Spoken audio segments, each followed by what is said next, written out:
Olá, pessoal. Eu sou o professor Rui Badaró e estou com o Dr. João Massano, um colega, um amigo de já longa data, e nós passaremos a conversar a partir de hoje e ao longo dos próximos programas sobre direito, sobre política, sobre atualidades, e esperamos que, juntos com vocês, possamos trazer novidades e luz para aqueles assuntos que são pouco tratados. Doutor João, tudo bom contigo?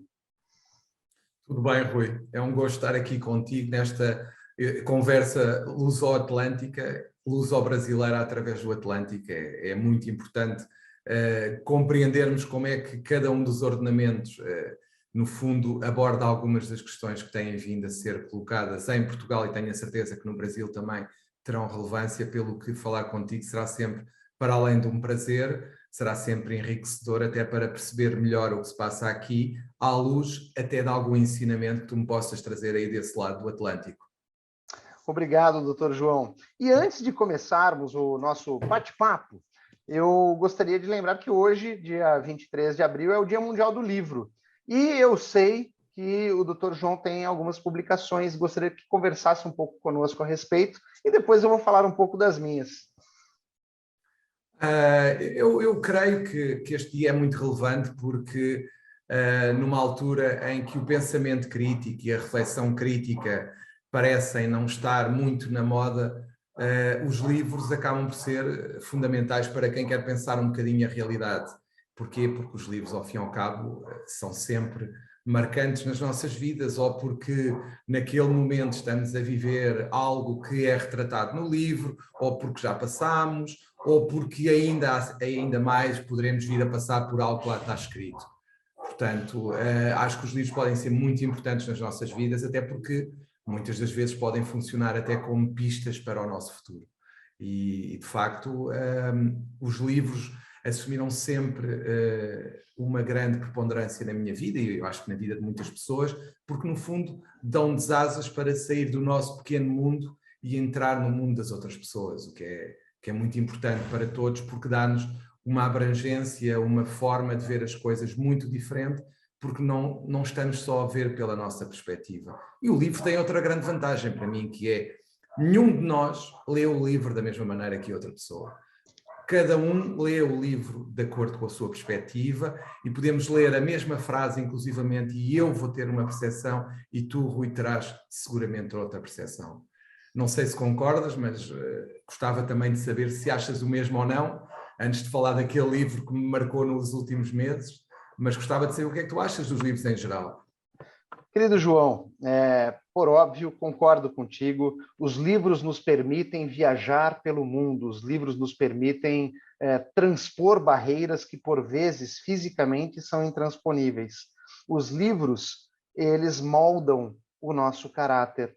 Seja na infância, seja na vida adulta, os livros permitem que nós possamos nos criar e nos estabelecer nas mais diversas áreas. Seja um livro jurídico, seja um romance, mas o livro permite transpor barreiras. É esse o meu entendimento, João. Sou apaixonado por livros também. Lembro-me que em casa, minha mãe sempre incentivou. Rui e Ciro. Ciro é o nome de meu irmão. Leiam, leiam, leiam, leiam e leiam, porque por meio da leitura vocês aprenderão a escrever. E apenas sabendo escrever e ler é que será possível compreender. E ao compreender, passar para o estágio seguinte, que é interpretar. E por óbvio, João, a leitura do Rui é uma, a leitura do João é outra. Já dizia Antoine de Saint-Exupéry. Aliás, cada vez que leio o Le Petit Prince, o Pequeno Príncipe, eu tenho uma interpretação. Lembro-me que o fiz aos 12 anos, depois aos 18, depois aos 25, e agora aos 40, e depois dos 40 também, mas a cada vez que lia O Pequeno Príncipe tinha uma interpretação. É isso, João, concordas? Concordo perfeitamente, concordo perfeitamente. E, ao fim e ao cabo, os livros acabam por se cruzar com as nossas vidas. é sempre uma forma de criar empatia e de conseguir transportar-nos para uma realidade que às vezes nos permite sonhar e sair da nossa realidade, que às vezes não é tão agradável como deveria ser, e o livro leva-nos para outros locais e distrai-nos, no fundo, do dia-a-dia. Eu, pessoalmente, no último ano, eu diria que um livro surgiu com grande preponderância em termos de influência na minha vida, que foi a biografia do Barack Obama, que é, no fundo, um livro autobiográfico em que parte da vida do primeiro presidente negro norte-americano surge retratada com receios, com sonhos, com medos, com o facto de repente passar a ser uma figura pública, o medo de avançar para a presidência dos Estados Unidos da América, sendo negro e ainda tão recente na política na altura em que o faz, mas ao fim e ao cabo, como ele refere várias vezes, nós não escolhemos os momentos, e ele sentiu que foi escolhido no momento em que tomou a decisão. E, de facto, tanto foi que foi o primeiro presidente negro norte-americano e venceu aqueles receios normais para quem é eleito, para quem quer ser eleito num país como os Estados Unidos da América, ainda para mais sendo o primeiro negro a ganhar uma eleição e a querer ser presidente dos Estados Unidos. E marca-me porque, de facto, é muito, muito interessante e cria uma empatia, naturalmente, ver que alguém que é um ícone mundial, que é uma referência política mundial e que de facto é um orador de excelência, também tem medos, também tem receios, também tem dúvidas, também sentiu aquela situação de repente, o que é que eu faço? As pessoas conhecem-me, não as conheço, o que é que eu faço agora? E sentiu essa diferença e de facto assumiu-a, porque não se pode só querer perseguir um sonho, o sonho também tem situações menos agradáveis e há que enfrentá-las da melhor forma possível e sempre com a classe que ele o fez. De facto, é uma pessoa que eu acho que é de enaltecer pela forma como não teve medo de, no momento exato, assumir o desafio de se tornar o primeiro presidente negro norte-americano, e acho que acabou por ser alguém que disse que, como ele próprio dizia várias vezes, e foi o mote da campanha, yes we can, ou seja, ele demonstrou que só é preciso ter vontade, que com vontade e com persistência é mais fácil atingir os objetivos. Naturalmente nem sempre os atingimos, por vezes não é possível, mas estamos mais perto de os atingir. E isso é uma lição que eu retirei do livro, e principalmente a questão do momento. É a dificuldade que nós temos perante determinadas situações e decisões mais difíceis, escolher o momento e saber que aquele é o momento essencialmente e não deixar passar o comboio quando ele aparece à nossa frente. E isso é algo que todos temos que pensar, todos passamos na nossa vida em decisões nos mais variados campos, naturalmente quando são decisões mais importantes, sente-se mais esse momento e é mais complexo por vezes a interpretação do momento. Concordas, Rui? Concordo, João, tens razão. Aliás, há de se ter maturidade para compreender estes momentos que citaste. E não digo uma maturidade no sentido acadêmico, uma maturidade no sentido pessoal. Seria o faro, né? Aquilo que você percebe que a oportunidade passa e tens que tomar decisões, essas decisões, por vezes, parecem um tanto nebulosas, mas o faro, a maturidade, a experiência faz com que nós tomemos essas decisões. Eu não li a bibliografia do Barack Obama, é uma falha minha, porque recordo-me, desde novembro do ano passado, você já tem dito, Rui, eu li, leia, vale a pena. Fui um tanto relapso, João, prometo que entrará neste ano de 2002 em minhas leituras. De outro lado, também tenho me debruçado bastante em dois livros, mas fugindo do direito, livros que me levam à filosofia. Tenho revisitado o filósofo alemão Gotthold Ephraim Lessing, que tive a oportunidade de recentemente fazer uma tradução e publicá-la. e tenho lido também o francês Alexandre Dumas, e daí sim a trilogia, né, dos Três Mosqueteiros, 20 anos depois, e o Visconde de Bragelonne. Por incrível que pareça, João, este livro, essa novela, né, de Dumas, publicada nos jornais em Paris, ele continua extremamente atual.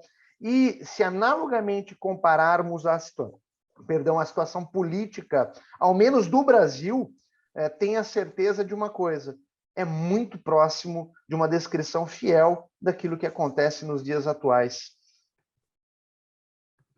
João? Concordo em absoluto, Concorda? concordo em absoluto, porque o que nós vivemos e os tempos que nós vivemos, sabes que eu nunca, como agora, compreendi algumas coisas que estudei, por exemplo, em filosofia, já que falaste de filosofia. Sabes que nunca, como nos últimos tempos, eu falei na alegoria da caverna, porque cada vez mais tenho tido a noção de que a realidade que passa diante dos nossos olhos é uma realidade refletida de acordo com quem, naturalmente, projeta essa reflexão na parede. Ou seja, basta olhar para os mídias, basta ver o que se passa, basta analisar, nem é preciso com grande exaustão, para perceber, por exemplo, em relação à pandemia, à Covid-19 aqui em Portugal, nós estamos com o mesmo número de mortes de há uns meses atrás, mesmo número de infectados, mas de repente já não existe pandemia. Porquê? Porque deixou de passar na televisão, deixou de passar nas redes, deixou de ser uma preocupação, e isso é algo que, para mim, é o exemplo claro de como nós somos induzidos a acreditar que algo se está a passar de uma determinada forma, quando, na realidade, nós ficamos sempre na dúvida se aquilo é real e é como ali está, ou é um pouco diferente, com as fake news, com a desinformação, com a forma como nós sabemos que quer os lobbyings funcionam. Acaba por ser difícil manter o pé, descortinar o que é real, o que não é real, o que é desinformação, o que é fake, porque nem sempre temos todos os elementos que nos permitam tomar a melhor opção em relação ao que é real e o que não é real, porque a questão da Covid-19, os números da Covid-19, por exemplo, em Portugal, passámos a ter relatórios clínicos semanais, ou seja, deixámos de ter relatórios diários e há uma diluição dos números, mas se formos a ver, são iguais a há poucos meses atrás, quando tínhamos relatórios diários. E eu tenho conhecimento, infelizmente, que colegas tiveram Covid-19 e com sintomas graves, portanto, a doença, infelizmente, não desapareceu de todo. Claro que estará mais, diria eu, mais dissimulada, mas ela existe. E em Portugal, ainda para mais, tivemos outra situação, que têm surgido alguns casos de gripe A, etc., mas que, como quase não passam nos mídias, nem nas redes sociais, acabamos por praticamente não existe. Isto é algo que é a forma como as coisas passam. E a própria guerra na Ucrânia acaba por ser algo que me parece que é fruto muito da informação, da desinformação, do modo como o presidente Zelensky, e bem, utiliza os meios que tem à sua disposição para passar uma mensagem, e naturalmente os russos do seu lado, mas de forma mais limitada, também passam a mensagem que querem para a sua população, e nós sabemos disso. Portanto, eu diria que nunca como hoje nós tivemos tanta informação em tanto sítio, mas nunca como hoje existe dificuldade em saber o que é real e o que não é real. Portanto, permita-me uma parte, antes claro. que concluas. Você tocou num ponto que é cirúrgico e que tem sido amplamente divulgado, e o professor Lênio Streck tem feito uma série de advertências. Aliás, já vou pensar em convidá-lo para um bate-papo conosco, triangulando aí sobre este assunto. Informação, já dizia o Prêmio Nobel de Literatura Thomas Eliot, na década de 20, não é conhecimento. Conhecimento não é saber. Saber não é sabedoria. E aí nós temos o X da questão, porque nos dias de hoje, como você muito bem colocou, a informação cai de baseada aos montes, são terabytes de informações que são despejados a todos nós, seres humanos. A questão é que, porque ela está a um clique de alcance de cada uma das pessoas, mas o X da questão é como transformar informação em conhecimento, conhecimento em saber. E me parece que a sociedade atual não estava preparada para esse rompimento de paradigma que foi a internet e as novas tecnologias, porque sequer temos metodologia para compreender a vastidão de informações, e se não bastasse a ausência de metodologia, nós temos também dificuldade de transformar informação em conhecimento. E daí entra deságua naquilo que você estava a falar sobre como saber se é verdade uma coisa ou não, como saber se tal problema deixou de ser um problema, seja sanitário, político, enfim. E eu devolvo a palavra para si, para não parecer demasiado prolixo e deixar concluir o raciocínio. Não, eu iria já concluir. A única coisa que me faltava dizer em relação à matéria que eu estava a referir da desinformação, da desinformação, das fakes, tem a ver com algo que se nota na sociedade. Eu ainda sou do tempo em que nós íamos à biblioteca buscar livros e requisitar livros para estudar, fazer teses de mestrado, etc. Neste momento, é fácil chegar a qualquer sítio através da internet, mas o que eu noto é que não há vontade de fazer pesquisa, não há vontade de pensar criticamente sobre as coisas, e o que se faz neste momento é seguir a corrente, seguir o que parece óbvio e que é verdade de certeza, sem verificar as fontes da informação. E esse é o grande risco que se corre neste momento, não há verificação das fontes, as pessoas aceitam como verdade qualquer coisa desde que apareça na rede e lhes pareça bem ou vá de encontro àquilo que acreditam, que pensam, e depois temos a polarização inevitável de temos os bons, que são os que concordam connosco, e os maus, que não concordam connosco, e por mais que digam coisas acertadas, estão sempre errados. E isto é um risco. Nós deixámos de ter aquelas áreas cinzentas que havia de antes, para passarmos a ter dois polos opostos. Deixou de haver. Porquê? Porque não há capacidade crítica para analisar fundamentos, para analisar argumentação, e isso é muito arriscado, porque eu li uma coisa no outro dia, já não sei quem é que escreveu, que dizia assim: eu não quero que concordem comigo, eu quero que percebam o que eu digo, e depois podem ou não concordar, mas é essencial que percebam o que eu digo. E o que eu acho é que as pessoas neste momento não querem saber da fundamentação e querem saber da conclusão, de preferência em 2, 3 linhas, muito curtas, com poucas palavras, para não obrigar a pensar rigorosamente nada e ser consumo imediato. E esta é a grande questão. João, assim, pensando no mundo do direito, aqui no Brasil tem sido muito comum alguns estudiosos do direito, eu nem vou dizer jurista, mas enfim, alguns profissionais da área jurídica tentarem ensinar por meio do TikTok, aquele aplicativo de vídeos curtos. Não é possível. O direito é algo complexo. Tá? Não é possível você ensinar o direito por meio do TikTok ou de um Reels do Instagram. Passar uma mensagem curta ou fazer um convite a uma reflexão, ok.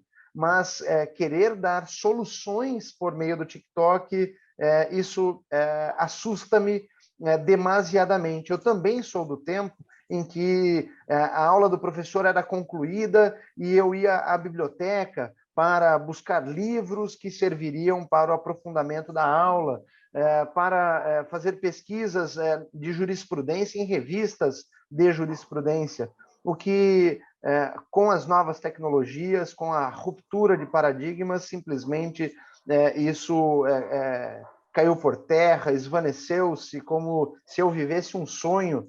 E essa nova realidade não é aquela que eu gosto. Aliás, é uma realidade que assusta-me bastante e eu espero não estar num mundo de Matrix. João. Sabes que... Deixa-me só dizer-te uma coisa, já agora só para concluir. Por exemplo, o TikTok ou os Reels do Instagram podem ser utilizados para levar as pessoas a pensar, desde que as pessoas, por exemplo, vejam o vídeo do Reels e depois vão ver a intervenção toda de quem falou, por exemplo. Aí sim, e aí pode ser uma boa arma. Peço desculpa por ter interrompido. Ao contrário, João, ao contrário. Eu concordo contigo e disse, desde que seja um chamamento à reflexão para que assista, então, a intervenção toda. Eu concordo integralmente com a tua intervenção. E já aproveitando o ensejo, João, para não nos alongarmos demasiadamente, né, neste bate-papo, eu gostaria de ouvi-lo sobre as decisões judiciais. Como é o tratamento aí em Portugal e como tem sido a questão da compreensão das decisões judiciais? Eu acho que é uma das matérias fundamentais neste momento em Portugal, porque, pelo menos para mim, é importante, porque não basta afirmar que a administração da justiça é feita em nome do povo, é também preciso que esse povo, em nome da qual supostamente ela é feita, compreenda o que se está a passar. E muitas das vezes o que eu noto é que isso não acontece. E não é como, por exemplo, numa das situações mais mediáticas que nós tivemos, em que foi a leitura da decisão instrutória no processo do engenheiro José Sócrates, em que tivemos um senhor magistrado durante horas a ler uma decisão extensa, que deu aso a muitos comentários de quem não percebeu nada do que lá estava, mas mesmo assim comentou, e que naturalmente não foi um bom serviço à justiça. Nada. Porquê? Porque prejudicou a imagem do Ministério Público, ficou mal visto, porque passou a imagem de incompetente porque fez mal o trabalho de casa, que conduziu à acusação, o magistrado porque passou a ideia, segundo alguns comentadores, que tentaram empurrá-lo para essa situação, de que estaria do lado dos vigaristas, daqueles que foram corrompidos, etc., e que tomou o partido deles porque é demasiado brando, parecia um jogo de futebol entre duas equipas rivais, quem está contra diz mal, quem está a favor diz bem, e depois porque me parecia que num caso daqueles com tanta importância mediática, que todos sabiam que tinha, em que era um primeiro-ministro, um ex-primeiro-ministro que estava ali a ser, no fundo, objeto de análise do seu comportamento enquanto primeiro-ministro.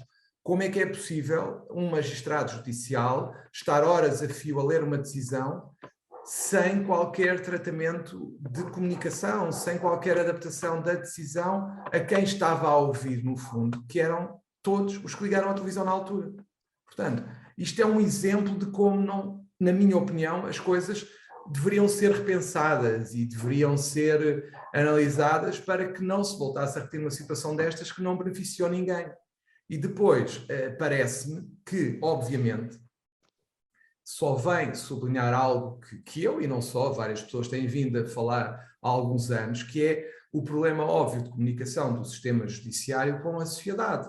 Porquê? Porque a falta de compreensão das decisões judiciais abre a porta ao alarido social, ao alarme social, à incompreensão e cria espaço para que quem quiser prejudicar o sistema judiciário abra notícias desinformadas, independentemente do mérito da causa, que nem sequer é isso que estamos a analisar, é só a forma como as coisas são comunicadas. O espaço que é aberto para a desinformação, para as fake news, etc., é algo que não pode ser permitido pelo sistema judiciário, ou pelo menos tem que ser reduzido esse espaço. E quando se dá uma decisão sem se explicar, sem que as pessoas compreendam porque é que ela surge com aquele sentido, independentemente do mérito, volto a dizer, parece-me só que os operadores judiciários, no fundo, se esquecem que devem exercer as suas funções em prol da sociedade e acabam por ficar numa espécie de Olimpo a decidir sem cuidar da forma como elas vão ser recebidas na sociedade. E não nos podemos esquecer mais, que é as decisões judiciais têm naturalmente que refletir os valores que vigoram na sociedade em cada momento. Não pode ser algo que cai sem cuidar de quem vai ouvir, nem que seja para lhe explicar. Foi assim por isto, isto e isto. Pois se a pessoa aceita ou não os fundamentos é outra coisa, mas pelo menos a pessoa tem que perceber porque é que se chegou àquela decisão.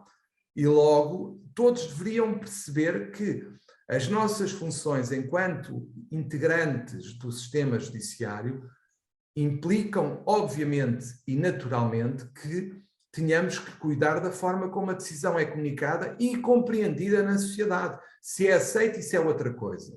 Agora, que tem que ser compreendida, tem, porque o cidadão, em algumas decisões, e a forma como elas são divulgadas, implica que, pelo menos naqueles casos que claramente serão mais mediáticos e têm decisões que, de facto, podem não ser compreendidas se não forem explicadas, tem que haver um cuidado acrescido de comunicação, de compreensão, aliás, de explicação da situação. Porque, por exemplo, há pouco tempo apareceu na comunicação social uma decisão do Tribunal da Relação do Porto, que a propósito de um caso de violência doméstica, que para mim é preocupante, porque parece-me que a forma como aquilo foi comunicado, pelas suas consequências graves, preocupantes, pode implicar que as vítimas de violência doméstica não confiem no sistema e deixem de apresentar queixa pela forma como aquela decisão foi comunicada.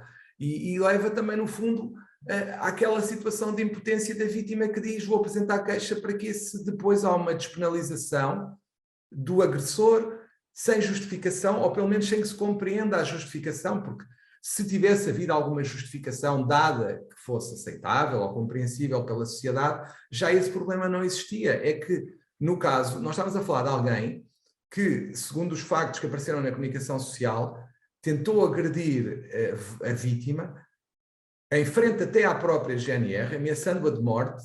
Foi provado, eu agora vou ler, que ela era constantemente agredida, física, psicologicamente, e violada durante 50 anos, e o que foi trazido ao de cima pela decisão judicial foi que se deixou em liberdade perto da vítima, que era uma senhora de 70 anos, porque diziam que tinha a ver com o nível cultural dos intervenientes, ou porque a senhora se tinha recusado a ter relações sexuais, e que esses foram os factos que culminaram na agressão em questão. Portanto, eu acho que neste caso temos que viver num mundo onde o magistrado tem que ponderar a decisão e, se entender que aquela decisão pode vir a ser aproveitada mediaticamente para desinformação, preparar uma nota de imprensa que esclareça e que seja pelo menos clara para quem lê em relação aos fundamentos e, volto a dizer, independentemente do mérito da causa, independentemente das pessoas concordarem ou não, porque não têm que concordar com as decisões judiciais, naturalmente,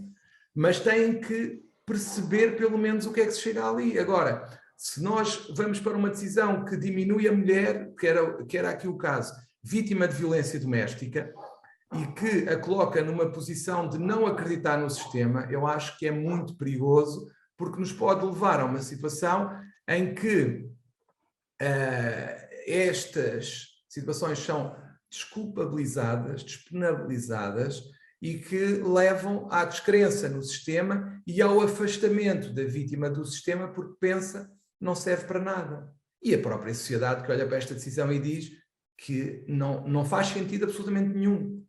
E, portanto, acho que em algumas situações, como este exemplo que eu aqui acabei de dar, tem que haver um cuidado na comunicação, tem que haver uma forma clara, compreensível de explicar os fundamentos da decisão, para que não dê espaço a que se crie o alarido social, em que se crie desinformação para quem quer descredibilizar e atacar o sistema judicial, que é fundamental para qualquer Estado de direito democrático, como Portugal e o Brasil. Portanto, o sistema judiciário visa evitar, em última análise, a realização da justiça pelas próprias mãos. Se as pessoas não percebem, não confiam no sistema, é óbvio que mais tarde ou mais cedo a tentação da justiça privada poderá aparecer.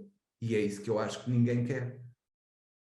Não sei se concordas, Rui, alonguei-me talvez um pouco demais. Não te alongaste, você foi cirúrgico numa temática extremamente complexa, foi profundo no teu comentário, e ouso dizer, João, esse assunto precisa ser constantemente trazido à tona e discutido não só neste bate-papo nosso, mas levado à reflexão de toda a comunidade jurídica com densidade. E aí, eu gostaria de fazer algumas observações.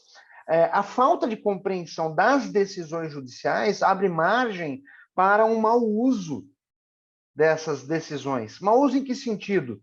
Porque a não compreensão pode fazer com que, ao divulgá-las, a decisão seja dirigida para atender os interesses de alguns. De outro lado, por meio de distorções, por óbvio, de compreensão ou da própria falta, ausência de compreensão. E de outro lado, eu não sei em Portugal, gostaria de ouvi-lo, mas em alguns casos midiáticos aqui no Brasil, nós temos problemas com a não preocupação da imprensa em compreender efetivamente o conteúdo da decisão judicial ao divulgá-la. E daí, isso dá margem ao alarido social, como bem disseste, a visões distorcidas do que aquela decisão disse efetivamente no papel, quando emanada dos magistrados, mas que, ao ser levada a público, sem um cuidado, literalmente nós temos distorções que são gigantes e podem conduzir a diversos problemas. É isso, João. Como é que está Portugal com relação à postura da imprensa ao divulgar decisões? Há distorções também? Eu diria que, como em tudo, em qualquer profissão, há bons e maus profissionais. Nós temos profissionais que, de facto, procuram compreender a temática, procuram compreender a decisão, e temos outros que, claro, chamam a atenção ao que lhes interessa de acordo com a perspectiva que querem enaltecer. E isso, obviamente, que não é um bom trabalho jornalístico e não é uma boa forma de informar as pessoas. Mas o que eu acho que é mais perigoso é não haver uma decisão que permita, no fundo, clarificar as posições, que permita fazer o quê? Que permita pegar num papel, diria eu, emitido pelo tribunal que toma a decisão, que esclareça. Depois, se nos meios de comunicação social a perspectiva adotada é uma ou outra, isso é outro problema. Mas temos um documento oficial que normalmente os jornalistas até seguem. E esta é que é a grande questão, eu acho que em determinados casos, que todos vemos que vão dar aso a comentários, polémicas, por causa do teor da decisão, era essencial que houvesse uma posição, permite-me a expressão, oficial de quem emite a decisão, com ajuda naturalmente até de imprensa, de comunicação, de um assessor, qualquer coisa, porque a magistratura tem assessoria. Era isso que eu acho que teria que ser feito, era uma preparação de uma comunicação que explicasse de forma sumária, naturalmente, mas que permitisse concluir porque é que era aquela decisão e não outra, e isso para mim poderia pelo menos limitar a margem para desinformação, e acho que isso é fundamental. Mas em Portugal, felizmente, nós temos bons e maus jornalistas, como em qualquer sítio. Como no Brasil, também temos bons e maus profissionais, mas às vezes preponderam os maus intencionados. Espero não estar a ser pessimista, mas é o que tenho tristemente visto aqui em Terra Brasilis. Estimado João, muitíssimo obrigado por fazer esse bate-papo conosco neste dia de hoje, e você, ouvinte, ou que vem assistir esta não é uma live, né? Este bate-papo que fizemos aqui, acompanhe. Ao longo das próximas semanas, nós faremos diversos outros bate-papos sobre temáticas relacionadas ao direito, às atualidades, e traremos também aqui nossas respectivas opiniões sobre assuntos que possam ser considerados nevrálgicos. É isso, João. É isso, até uma próxima. A todos. Um abraço, valeu, pessoal.